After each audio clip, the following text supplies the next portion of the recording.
Most travel mistakes do not look like mistakes when you make them. They look sensible, they look efficient.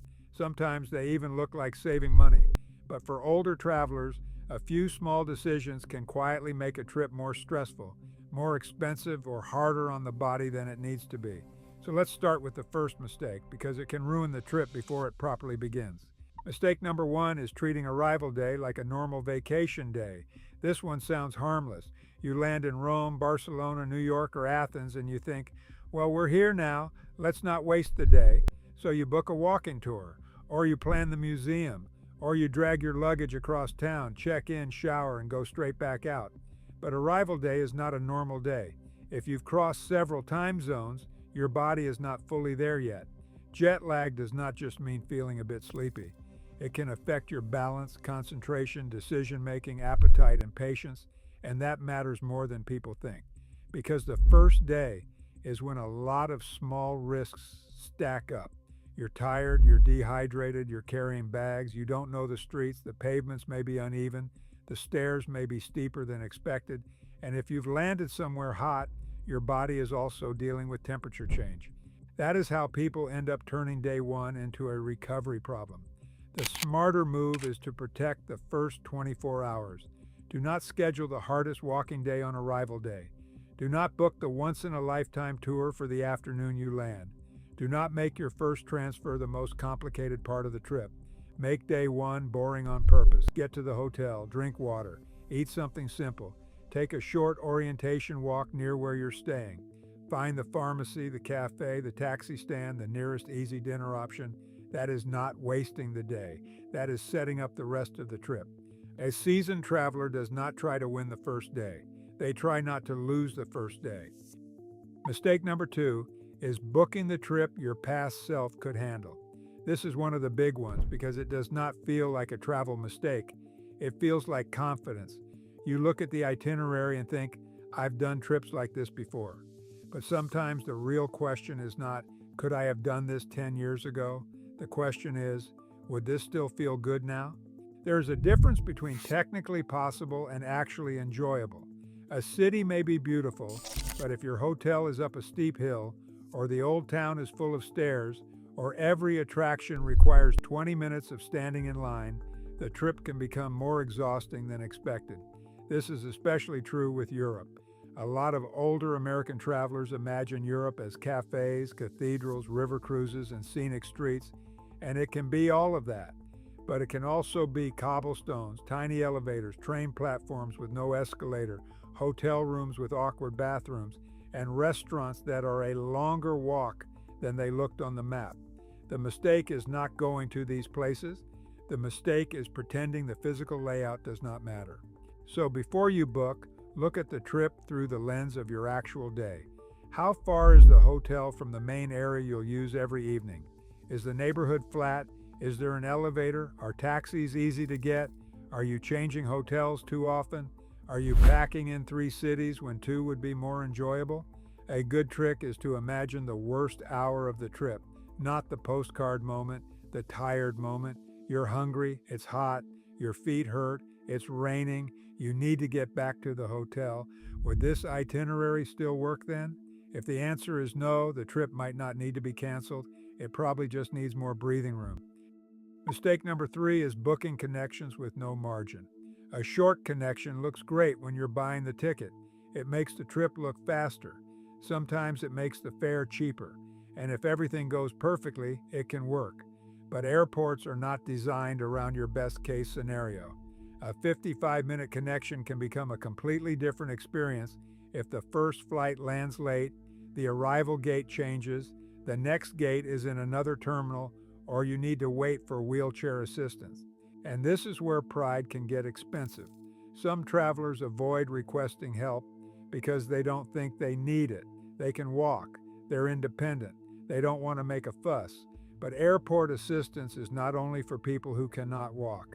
It can also be for people who can walk but cannot comfortably manage a giant airport, a rushed connection, a long security line, and a second flight all at once. That is a very different question. Can I walk through my local supermarket? And can I walk quickly through a major international airport With luggage, crowds, stress, and a closing boarding door, those are not the same thing. If mobility, balance, fatigue, or airport stress is even a small concern, build the itinerary around that reality. Leave longer connections than you think you need. Try not to combine a tight connection with a terminal change. If you need assistance, request it when you book and confirm it before the flight. If security screening is a concern in the United States, TSA cares can help travelers with medical conditions or disabilities, but it works best when arranged ahead of time. The key idea is simple. The cheapest flight is not always the best flight, and the fastest itinerary is not always the easiest one. Mistake number 4 is packing medication as if it's just another toiletry. This one catches people because at home, medication becomes routine. You use a pill organizer. You know what everything is. You have your pharmacy nearby. Nothing about it feels complicated. But international travel changes the rules. A weekly pill box might be perfect at home, but it can be a problem at customs if someone cannot identify what the pills are. For international travel, the safer habit is to keep medications in their original labeled containers, at least until you reach your destination. And they should not be in your checked bag. If a checked bag is delayed, it is annoying when it contains clothes. It is much more serious when it contains blood pressure medication, insulin supplies, heart medication, blood thinners, or anything you need on a schedule. So keep essential medication in your carry-on. Bring more than you need for the exact number of days. Carry copies of prescriptions. And if you use injectables or controlled medications, ask your doctor whether you need a letter. The other surprise is that not every medicine that is normal in the United States is normal everywhere else. Some countries restrict medicines that Americans may think of as routine. Certain decongestants, ADHD medications, sleeping pills, CBD products, or strong pain medications can create problems depending on the destination. And this does not only apply to the country where you're staying, it can also apply to countries where you're transiting. The simple system is this. Before an international trip, check the medication rules for every country you enter. Keep medicines in original packaging. Carry them with you, not under the plane. Bring extra. And ask your doctor how to handle time zones if a medicine has to be taken at specific intervals. That last point matters. If you take something every 12 hours, the local clock may not be the only thing that matters. The spacing since your last dose may matter more. Medication is one of those travel details that feels boring until it becomes the whole trip. Mistake number 5 is assuming the boring checks can wait until the week before. This is the closest thing to plan ahead in the video, but it is not generic planning. It is about timing. Some travel problems cannot be fixed quickly. Passport validity is one.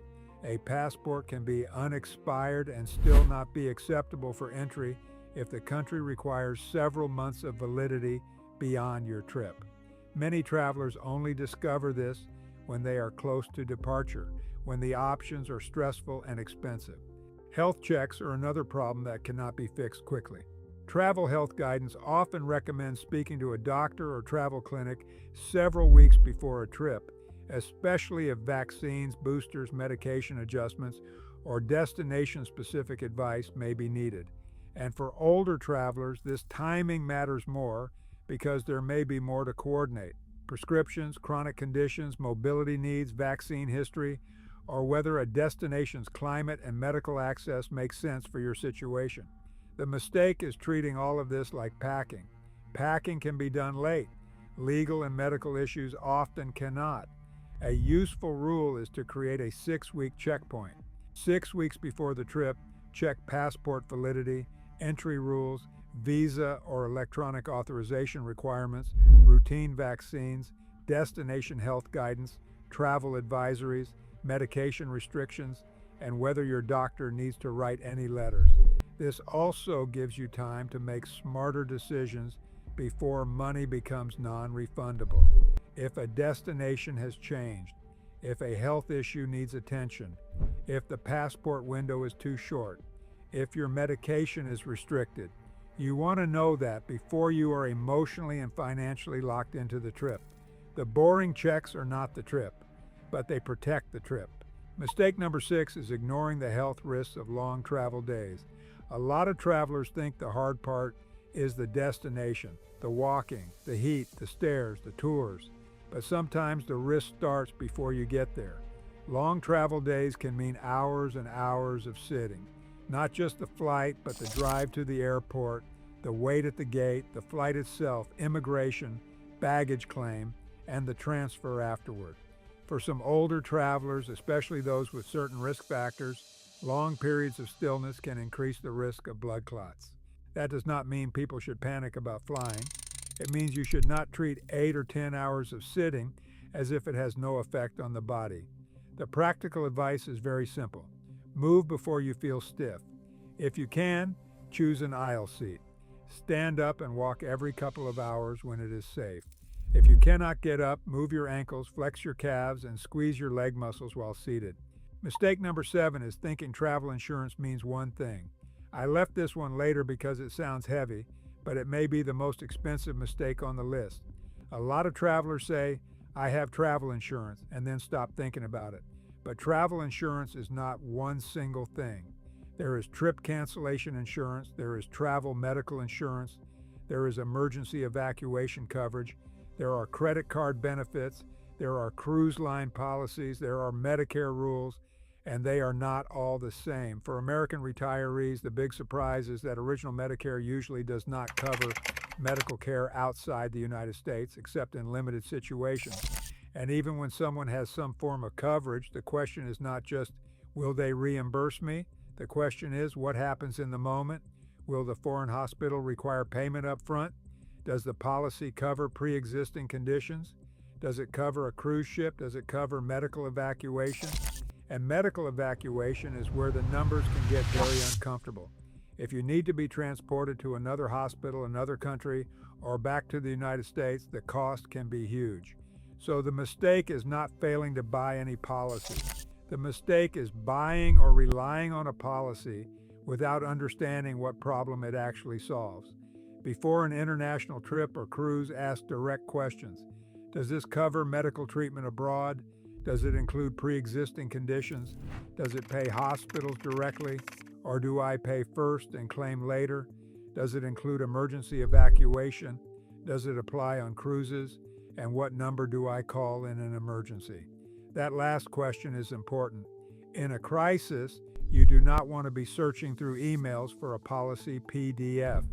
Insurance is not the fun part of travel, but for older travelers, it may be the difference between an expensive inconvenience and a life-changing bill.